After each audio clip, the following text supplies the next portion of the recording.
बिस्मिल्लाहिर्रहमानिर्रहीम। Dear fellows, अस्सलाम वालेकुम। हमारा टॉपिक चल रहा है जी क्रोमोसोमल म्यूटेशंस। जैसा कि हमने लास्ट वीडियो लेक्चर में भी पढ़ा था कि क्रोमोसोमल म्यूटेशंस दो किस्म की होती हैं। एक वो क्रोमोसोमल म्यूटेशंस जिनमें क्रोमोसोम्स के नंबर में चेंज आता है, और एक वो क्रोमोसोमल म्यूटेशंस जिनमें क्रोमोसोम्स के स्ट्रक्चर में चेंज आता है। नंबर में जो चेंज आता है वो दो किस्म का होता है, एन्यूप्लाइडी एंड यूप्लाइडी। हम इन दोनों को लास्ट दो वीडियोस में देख चुके हैं। एन्यूप्लाइडी में जस्ट क्रोमोसोम्स पूरे सेल के किसी एक पूरा क्रोमोसोम कम या ज्यादा हो जाता है, और यूप्लाइडी में पूरे सेल का जो क्रोमोसोम का सेट होता है पूरा, वो जो होता है वो कम या ज्यादा हो सकता है। अब उसकी टाइप्स हमने ये डिस्कस कर ली थी।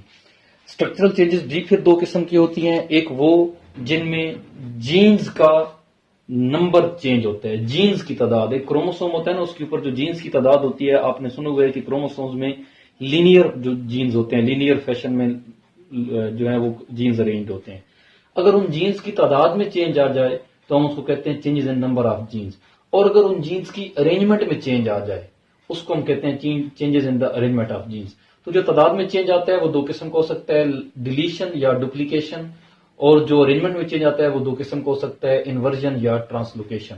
तो इस वीडियो में हम जो है वो इस टॉपिक को आज डिस्कस करने जा रहे हैं, changes in the number of genes. यानी हम डिलीशन और डुप्लीकेशन को जो है वो इस वीडियो में एक्सप्लेन करने जा रहे हैं। हम बात कर रहे हैं स्ट्रक्चरल चेंजेस ऑफ क्रोमोसोम्स की। तो स्ट्रक्चरल चेंजेस हमने बात किया कि दो किस्म की होती हैं, एक होती हैं changes in number of genes and दूसरी होती हैं changes in arrangement of genes. तो नंबर ऑफ जीन्स में भी फिर हमने कहा है दो टाइप्स हैं, डिलीशन एंड डुप्लीकेशन। तो हम डिलीशन सबसे पहले जो है वो डिस्कस कर रहे हैं। डिलीशन क्या होता है जी? डिलीशन आप देखें तो मिसिंग रीजन ऑफ क्रोमोसोम, अगर हम इसको चंद लफ्ज में एक्सप्लेन करना चाहें, चंद लफ्जों में, तो मिसिंग रीजन ऑफ क्रोमोसोम, या इसकी प्रॉपर डेफिनेशन क्या होगी?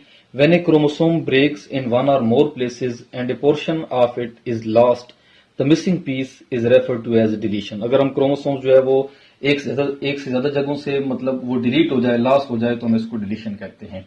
डिलीशन की दो टाइप्स हैं, terminal deletion and intercalary deletion.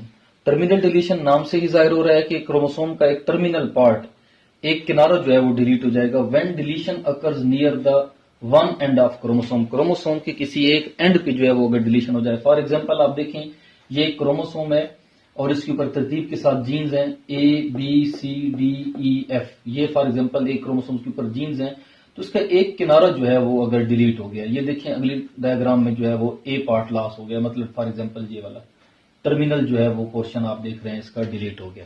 ठीक है जी। और इंटरकैलरी डिलीशन क्या होती है? When deletion occurs from the interior of chromosome, कहीं दरमियान से कोई पार्ट क्रोमोसोम का जो है वो डिलीट हो जाए। ठीक है, interior of chromosome. For example आप ये देखें, ये एक लीनियर क्रोमोसोम था, किसी वजह से ये क्या हो गया, लूप बना लिया इसने। यानी ये तरतीब से देखें आप, जीन्स हैं ABCDEF। अब ये जो लूप बना है ये यहां से टूट गया है किसी वजह से, ये देखिए टूट गया है। तो अब अगली डायग्राम में देख सकते हैं AB और C और D जो लूप था वो टूट गया है, और E और F जीन सेंट्रोमियर के बाद है। अब जब ये वाला क्रोमोसोम का रीजन इस क्रोमोसोम के साथ मिलेगा तो ये तरतीब से AB और EF, अब में से D और जो C जीन था वो क्या हो गया, लास्ट हो गया है। तो ये इंटरकैलरी डिलीशन है। अब इंटरकैलरी डिलीशन की वजह से एक और छोटी सी कैटेगरी है जिसे हम डिलीशन लूप कहते हैं, फॉर्मेशन ऑफ डिलीशन लूप। होता क्या है कि होमोलोगस क्रोमोसोम जब पेयर में आते हैं तो अगर किसी क्रोमोसोम का C and D part, for example C and D genes की कोई भी आप नेम दे सकते हैं, बहुत सारे नेम होते हैं, यहाँ जस्ट एग्जांपल के लिए हम ABCD जो है वो ले रहे हैं। फॉर एग्जांपल इसका C और D पार्ट जो है वो डिलीटेड है, C और D जीन आप कह रहे हैं डिलीटेड है, और इसका दूसरा क्रोमोसोम है, इसका C और D जीन अवेलेबल है। जब ये दोनों क्रोमोसोम होमोलोगस होंगे, जब पेयर अप होंगे, साइनेप्सिस करेंगे, जब ये आमने सामने जीन्स आएंगे, ए के सामने ए जीन्स, बी के सामने बी, अब इसका तो C और D था ही नहीं, तो फिर C और D यहाँ पे ये वाला पोर्शन क्या बना देगा, एक लूप बना देगा, और बाद में ये पोर्शन भी डिलीट हो सकता है। इसे कहते हैं डिलीशन लूप या फॉर्मेशन ऑफ डिलीशन लूप। तो ये डिलीशन की जो है वो दो टाइप्स हैं, ये उसकी डेफिनेशन है। हम इसकी अब जो है, अगर क्रोमोसोम का छोटा सा पार्ट डिलीट हो तो उसका इफेक्ट कम होता है, और क्रोमोसोम का अगर ज्यादा पार्ट डिलीट हो, ज्यादा जीन्स डिलीट हो, तो जाहिर बात है उसका इफेक्ट जो है वो ज्यादा होगा। ठीक है, स्मॉल पार्ट अगर उसका डिलीट हो तो ऑर्गेनिज्म सर्वाइव कर सकता है, लेकिन लार्ज पार्ट डिलीट होगा तो उसमें जो है वो इफेक्ट ज्यादा हो सकता है। डिलीशन की वजह से कई प्रॉब्लम हो सकते हैं। एक हम एग्जांपल लेंगे यहाँ पे, क्राई डू चैट सिंड्रोम, या इसको क्राई ऑफ कैट सिंड्रोम भी कहा जाता है, या इसको कैट्स क्राई भी कहा जाता है। ये है क्या चीज, क्या डिजीज है? ये बच्चों में अक्सर ऐसा होता है कि इंटरेस्टिंग बड़ा केस है कि ऐसा होता है कि अक्सर बच्चे रोते हैं तो बिल्ली के रोने की आवाज जो है, कैट्स क्राई की तरह जो है वो उनकी आवाज होती है। ऐसा क्यों होता है? उनकी एबनॉर्मल डेवलपमेंट होती है ग्लॉटिस और लेरिंक्स की। अब उसकी रीजन क्या है? This disease occurs by the terminal deletion of short arm of chromosome number 5। Chromosome number 5 का एक छोटा सा जो किनारा है वो डिलीट हो जाए तो उसकी वजह से ये डिजीज हो सकती है। इसकी और भी सिम्टम्स हैं, लेकिन मेन जो है वो बड़ी सिम्टम्स ये है कि the child cry similar to the mewing of cat. जिस तरह बिल्ली की आवाज होती है रोने की, सेम इसकी आवाज उसी तरह होती है। ये डिजीज सबसे पहले रिपोर्ट की जेरोम लेज्यून ने 1963 में, फ्रांस में इन्होंने मतलब ये सबसे पहले इसको ऑब्जर्व किया। तो इसकी रीजन क्या है जी? क्रोमोसोम नंबर 5 जो है ह्यूमन का, उसका एक शॉर्ट आर्म जो है वो टर्मिनली जो है उसका टर्मिनल पार्ट जो है वो एक डिलीट हो जाए तो उसको हम कहते हैं क्राई ड्यू चैट सिंड्रोम, या क्राई ऑफ कैट भी कहा जाता है। ठीक है, सेगमेंटल डिलीशन की वजह से होती है। इसकी कुछ और सिम्टम्स भी हैं। एक तो जो है वो gastro intestinal and cardiac complications होंगी, दिल के मसाइल भी हो सकते हैं, गैस्ट्रो इंटेस्टाइनल मसाइल भी हो सकते हैं। मोस्टली कुछ बच्चे मेंटली रिटार्ड भी हो सकते हैं, abnormal development of glottis and larynx, और डिस्टिंक्टिव फेशियल फीचर्स होंगे। चेहरे की फीचर्स जो होंगे वो जरा नॉर्मल बच्चों से डिफरेंट होंगे। स्मॉल स्कल जिसे माइक्रोसेफेली कहते हैं, सर का या स्कल का साइज छोटा होगा। डिक्रीज मसल टोन, मसल थोड़े से उनके वीक होंगे, हाइपोटोनिया इसे कहा जाता है। वाइडली सेट आईज, दोनों आंखों के दरमियान थोड़ा सा फासला ज्यादा होगा। लो सेट ईयर्स, कान जो होंगे वो थोड़े से अपनी लोकेशन से डाउन होंगे। राउंडेड फेस, और चेहरा उनका गोल होगा। तो ये इनकी सिम्टम्स हैं। मेन सिम्टम्स क्या है? कैट्स क्राई, बच्चे की आवाज रोने की ऐसी होगी जिस तरह बिल्कुल जो है वो कैट की क्राइंग की आवाज होती है। फिर 2004 में एक बात रिपोर्ट हुई कि जो क्रोमोसोम का मिसिंग पार्ट है, जिसे हम कह रहे हैं ना क्रोमोसोम नंबर 5 का एक छोटा सा टर्मिनल पार्ट डिलीट हो जाता है। जब वो डिलीट होता है तो उस रीजन में जीन कौन सा था? उस रीजन में जीन था जी TERT जीन। ये जीन डिलीट हो गया। अब ये जीन क्या करता था? This gene which encode telomerase reverse transcriptase enzyme. ये जो जीन था, इससे जो प्रोटीन बनती थी, जो अमाइनो एसिड बनता था, वो क्या था? Telomerase reverse transcriptase enzyme. अब इस एंजाइम का काम क्या था? This enzyme is essential for maintenance of telomeres during DNA replication. Telomere क्या होते हैं जी? टीलोमर होता है जो क्रोमोसोम होते हैं ना, इस तरीके से ये उनका सेंट्रोमेयर है। तो जो क्रोमोसोम के किनारे होते हैं ना, ये इनको टीलोमर्स कहते हैं। दोनों तरफ जो क्रोमोसोम का आप कह लें कि एंड पार्ट होता है, टर्मिनल पार्ट, तो इनको मेंटेन करना भी बड़ा जरूरी होता है। ठीक है, तो इनकी मेंटेनेंस जो है वो ये एंजाइम करता है, टीलोमेरेज रिवर्स ट्रांसक्रिप्टेज एंजाइम। तो एक एग्जांपल जो है वो क्राई ड्यू चैट सिंड्रोम भी हम इसे कहते हैं, या क्राई ऑफ कैट सिंड्रोम भी कहते हैं। आप यहाँ पे एक और एग्जांपल भी ले सकते हैं। टर्नर सिंड्रोम एक है कि अगर क्रोमोसोम एक्स क्रोमोसोम का कोई शार्ट पार्ट जो है वो डिलीट हो जाए तो वो एक और सिंड्रोम है, टर्नर सिंड्रोम। उसको हम किसी और वीडियो में डिस्कस करेंगे। स्ट्रक्चरल चेंजेस में और नंबर ऑफ जीन्स चेंजेस में जो सेकंड एग्जांपल है डिलीशन के बाद, वो है जी डुप्लीकेशन। डुप्लीकेशन क्या है? Duplication is a repeated segment of genetic material. अगर कोई जेनेटिक मटेरियल जो है वो रिपीट हो रहा है, उस कुछ जीन्स का कोई पार्ट जो जीन्स जो है वो रिपीट हो रहा है, तो हम उसको डुप्लीकेशन कहते हैं। डेफिनेशन हम कैसे कर सकते हैं? The presence of any part of genetic material more than once in the genome is called duplication. अगर एक से ज्यादा जेनेटिक मटेरियल जो है वो चाहे छोटा सा पार्ट हो सकता है, कोई सिंगल लोकस हो सकती है, या वो कोई लार्ज पीस ऑफ क्रोमोसोम भी जो है वो हो सकता है, तो हम इसको क्या कहते हैं? डुप्लीकेशन। डुप्लीकेशन की दो मेन रीजन हो सकती हैं। एक रीजन जो है वो अनइक्वल क्रॉसिंग ओवर, और दूसरी रीजन हो सकती है repetitive sequence. Unequal crossing over क्या है? डायग्राम से आपको बात समझ आ जाएगी। फॉर एग्जांपल, जहां पे दो क्रोमोसोम्स हैं, होमोलोगस पेयर अप हो रहे हैं और इन्होंने क्रॉसिंग ओवर करनी है, जिस तरह मियोसिस में होता है। अब क्या है? फॉर एग्जांपल, इस क्रोमोसोम्स पे जो दो क्रॉसिंग ओवर होने लगती है, तो आपने सुना हुआ है कि क्लास्मेटा बनता है दो क्रोमोसोम्स के दरमियान, नॉन होमोलोगस क्रोमोसोम्स के दरमियान। अब जहां से क्लास्मेटा बन रहा है, फॉर एग्जांपल इस क्रोमोसोम का क्लास्मेटा, ये आपको जीन क्रोमोसोम नजर आ रहा है, एक तरतीब है A B C D E F, मतलब फॉर एग्जांपल जीन्स हैं। इस क्रोमोसोम का क्लास्मेटा बी जीन के बाद बन रहा है और इस क्रोमोसोम का क्लास्मेटा सी जीन के बाद बन रहा है, ए बी और सी। अब क्या होगा जब इनका यहां से इधर आप देख रहे हैं सी जीन के बाद क्रॉसिंग ओवर हो रही है और इसकी बी के बाद हो रही है, जब यहां से क्रॉसिंग ओवर हो जाएगी, ये रिजल्ट है क्रॉसिंग ओवर का, क्या होगा कि जो ये वाला पार्ट है सारा ये इधर चला गया और जो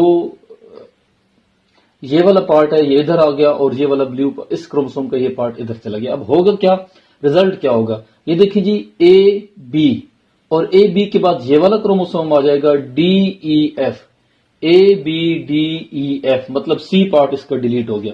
यहां देखें क्या होगा जब ये सेपरेट हो जाएंगे, तो ए बी सी, फिर ये C D E F, A B C C D E F, इसका मतलब है कि ये वाला जो है ये आप देख रहे हैं डुप्लीकेट हो गया पार्ट। तो ये डुप्लीकेशन की एक रीजन है।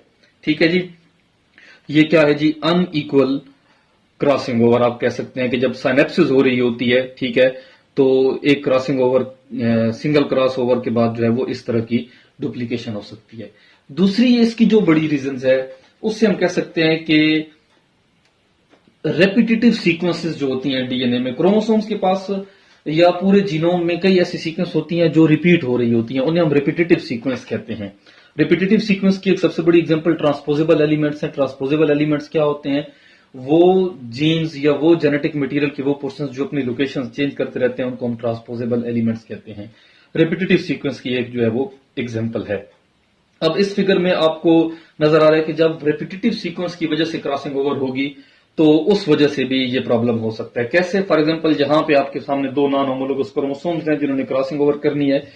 इस क्रोमोसोम्स के ऊपर आपको 4 जीन नजर आ रहे हैं, ठीक है, ए बी सी और डी, ये 4 जीन है, यहां पे भी 4 जीन है। यहां पे आपको रेड पोर्शन में रेपिटेटिव सीक्वेंस नजर आ रही है, यानी ये सीक्वेंस यहां पे बी और सी के दरमियान भी है और यही सीक्वेंस फिर सी और डी जीन के दरमियान भी है।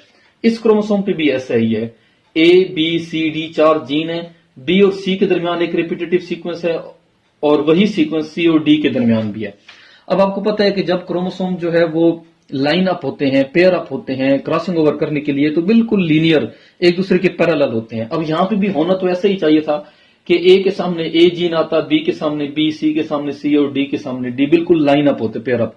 लेकिन अब क्या हुआ कि जब ये क्रोमोसोम इसके सामने आने लगा तो ये वाली जो सीक्वेंस है रिपीटेटिव, ये यहां पे भी यही है और यहां पे भी यही है, यहां पे भी यही सीक्वेंस है। तो बजाय ये वाली सीक्वेंस इसके सामने आने के, जब इसके सामने आई तो ये तो आपस में सेम है ना, हमने कहा रेपिटेटिव सीक्वेंस है, जब सेम है तो ये फौरन इसके साथ किसी वजह से किसी वक्त पेयर अप हो जाएगी। अब आप देख लें कि वैसे देखने में ये रॉन्ग पेयर अप हो गई है, लेकिन अपनी सीक्वेंस के लिहाज से वो ठीक पेयर अप हुआ है, क्योंकि ये वाली सीक्वेंस और ये वाली सीक्वेंस सेम है। वो चाहे ये इसके सामने हो या चाहे इसके सामने हो, चाहे ये वाली इसके सामने हो, तो उस सीक्वेंस को तो कोई फर्क नहीं पड़ रहा, उसके तो सामने वो सेम सीक्वेंस आ गई। तो ये इस तरीके से जब इस तरह से क्रॉसिंग ओवर होगी तो ये भी आप कह लें एक किस्म की अनइक्वल क्रॉसिंग ओवर ही है। अब इसका रिजल्ट क्या होगा, ए बी सी डी, यहां पे तो चारों जीन्स आ गए, यहां पे क्या होगा ए बी सी, और फिर इसके बाद क्रॉसिंग ओवर हो गई और ये वाला डी जीन, ए बी, यहां से क्रॉसिंग ओवर हुई ना, ए बी सी, फिर ये C D, A B C C D, तो यहां पे आप देख लें रेपिटेशन हो गई, बीच में क्रॉसिंग रेपिटेटिव सीक्वेंस आपके सामने। इस क्रोमोसोम्स की क्या सीक्वेंस होगी, ए बी, फिर क्रॉसिंग ओवर हो गई, ये वाला पोर्शन डी, तो ए बी डी, यहां पे आप देख सकते हैं सी मिसिंग है, ठीक है। तो डुप्लीकेशन की वजह से जो है वो मिसिंग भी दूसरे क्रोमोसोम डिलीट भी हो सकता है, और ये वाला उस तरीके से 4 जीन्स इसके होंगे। तो ये जो 2 रीजन हैं मेन इसकी डुप्लीकेशन की रीजन हैं जी। डुप्लीकेशन के इफेक्ट्स क्या है, डुप्लीकेशन के एस्पेक्ट्स क्या है, इनका जो हार्मफुल इफेक्ट है वो डिलीशन से तो कम है, यानी डिलीशन का जो हार्मफुल इफेक्ट है वो ज्यादा है, डुप्लीकेशन का इतना नहीं है। लेकिन इसकी कुछ जो है वो आप कह लें कि इससे होने वाले कुछ इफेक्ट्स हैं। क्या इफेक्ट्स हैं, जीन रिडंडेंसी। जीन रिडंडेंसी क्या होती है कि जो डिफरेंट जीन्स होते हैं, अगर कुछ जीन्स डिफरेंट हो लेकिन वो उनका फंक्शन एक जैसा हो तो हम उसको, इस फिनोमेना को कहते हैं जीन रिडंडेंसी, और ये डुप्लीकेशन की वजह से होता है। दूसरा इसका है जी फिनोटाइपिक वेरिएशंस आ सकती हैं, जेनेटिक वेरिएशन आ जाती हैं, फिनोटाइप्स में वेरिएशन आ जाती हैं, फिनोटाइप्स डिफरेंट होती हैं, फिजिकल अपीयरेंस मुख्तलिफ, एक ही स्पीशीज के जानदारों की जो फिनोटाइपिक वेरिएशन है वो भी इसकी वजह से हो सकती हैं। जीनोटाइपिक वेरिएशन आ सकती हैं जिसकी वजह से फिर एवोल्यूशन हो सकती है। एक और बहुत इंटरेस्टिंग इसका जो पहलू है वो क्या है कि duplication provide additional material for gene evolution. Genes में एवोल्यूशन आ जाए that leading to formation of gene families. इसका क्या मतलब है जीन्स में एवोल्यूशन आ जाए? एक जीन जो है वो पहले उसका कोई और फंक्शन था, वक्त के साथ साथ उसके जो है वो फंक्शन में चेंज आ गया। और इस तरीके से फॉर एग्जांपल किसी एक ही जीन जो है वो उससे आगे उसी की कॉपीज आगे बनी, डुप्लीकेशन हुई और आगे उनका फंक्शन डिफरेंट हो गया और वो उसको हम कहेंगे जीन फैमिलीज। यानी किसी एक ही कोई एक बहुत बड़ी प्रोटीन है, उस प्रोटीन्स के जो है वो मुख्तलिफ जीन्स हैं, ठीक है, तो हम उसको कहेंगे gene family. When two or more genes are derived from a single ancestral gene, these are called homologous gene। क्या इसका क्या मतलब है? इसका मतलब ये है कि ये फॉर एग्जांपल एक जीनोम है और ये उसमें एक जीन है, इस जीन की डुप्लीकेशन हुई, ये देखें ये जीन डुप्लीकेट हो गया और over the course of many generations the two genes may differ due to the gradual accumulation of DNA mutation। अब कई जनरेशन के बाद, कई टाइम के बाद इन दोनों जीन्स में कोई डिफरेंट म्यूटेशन आ गई। ये म्यूटेशन है फॉर एग्जांपल इसमें ये डिफरेंट म्यूटेशन आई और इसमें कोई और म्यूटेशन आई, तो ये दोनों जीन्स जो हैं ये किसी एक ही जीन से, एक ही जीन के एंसेस्ट्रल जीन की प्रोडक्ट हैं, तो हम इनको होमोलोगस जीन कहेंगे। और अगर होमोलोगस जीन किसी एक सिंगल स्पीशीज में हो तो हम उनको पैरालॉग्स कहते हैं। तो ये भी डुप्लीकेशन की एक बहुत पहलू है, बहुत बड़ी एग्जांपल है आप कह लें, ठीक है, कि जिसमें जीन फैमिलीज बनती हैं। हम इसकी एग्जांपल लेते हैं हीमोग्लोबिन से। पैरालॉग्स ऑफ जीन फैमिली की अगर हम एग्जांपल लेना चाहें तो हम ये एग्जांपल ले सकते हैं हीमोग्लोबिन। हीमोग्लोबिन जो है वो एक हमारे रेड ब्लड सेल्स में पाई जाने वाली प्रोटीन है जो कि ऑक्सीजन ट्रांसपोर्ट करती है, और मायोग्लोबिन इसी से मिलती जुलती एक प्रोटीन है जो हमारे मसल्स में होती है और ये ऑक्सीजन जस्ट स्टोर करती है। हीमोग्लोबिन जैसा कि हमने नाम सुना हुआ है कि इसमें ग्लोबिन चेन है और उसके साथ हीम ग्रुप लगे होते हैं। तो जो ग्लोबिन प्रोटीन है, मायोग्लोबिन में भी यही ग्लोबिन होती है और हीमोग्लोबिन में भी यही प्रोटीन होती है। जस्ट डिफरेंस यह है कि हीमोग्लोबिन में इसकी 4 चेन्स होती हैं, 2 अल्फा एंड 2 बीटा, और मायोग्लोबिन में जस्ट एक होती है। अब क्या है कि अब ग्लोबिन प्रोटीन्स के जो जीन्स हैं उनकी डिफरेंट टाइप्स हैं, तकरीबन 14 किस्म के ये जीन्स हैं। इसे हम ग्लोबिन जीन फैमिली भी कहते हैं और हम कह सकते हैं कि 14 पैरालॉग्स हैं। तो यही ख्याल किया जाता है कि शायद तकरीबन 600 टू 800 मिलियन ईयर्स अगो जो है ये एक ही एंसेस्ट्रल जीन था, उसमें डुप्लीकेशन हुई तो ये 2 जीन्स बने, हीमोग्लोबिन एंड मायोग्लोबिन। फिर हीमोग्लोबिन में अल्फा और बीटा ये 2 अलग जीन्स थे, डुप्लीकेशन हुई, म्यूटेशंस आई कई इससे बाद कई, मतलब तो अल्फा जीन्स की फिर आगे कई टाइप्स बनी। ये तकरीबन ये क्रोमोसोम नंबर 16 पे सारे जीन्स मौजूद हैं ये वाले, और ये वाले जीन्स सारे जो हैं ये क्रोमोसोम नंबर 11 पे मौजूद हैं। डिफरेंट हीमोग्लोबिन की टाइप हैं, adult haemoglobin, fetal haemoglobin, gamma, उसकी gamma chain, alpha chain, beta chain, इसी तरीके से ये डिफरेंट टाइप्स हैं। तो ये तकरीबन डिफरेंट किस्म के जो है वो जीन्स हैं, और मायोग्लोबिन के ये, इसको हम एमबी जीन्स कहते हैं। तो ये क्या है, ये डुप्लीकेशन की वजह से जो है वो हम कह सकते हैं कि ये हम एग्जाम्पल इसमें ले सकते हैं जीन फैमिलीज में। तो ये इस टॉपिक में हमने जो है वो आज स्ट्रक्चरल चेंजेस क्रोमोसोम्स की डिस्कस की, और स्ट्रक्चरल भी वो जिसमें क्या था कि नंबर ऑफ जीन्स का जो है वो इफेक्ट होती थी। तो 2 उसकी टाइप्स थी, डिलीशन एंड डुप्लीकेशन। उम्मीद है आपने पॉइंट जो है वो गेन कर लिया होगा इस लेक्चर में से।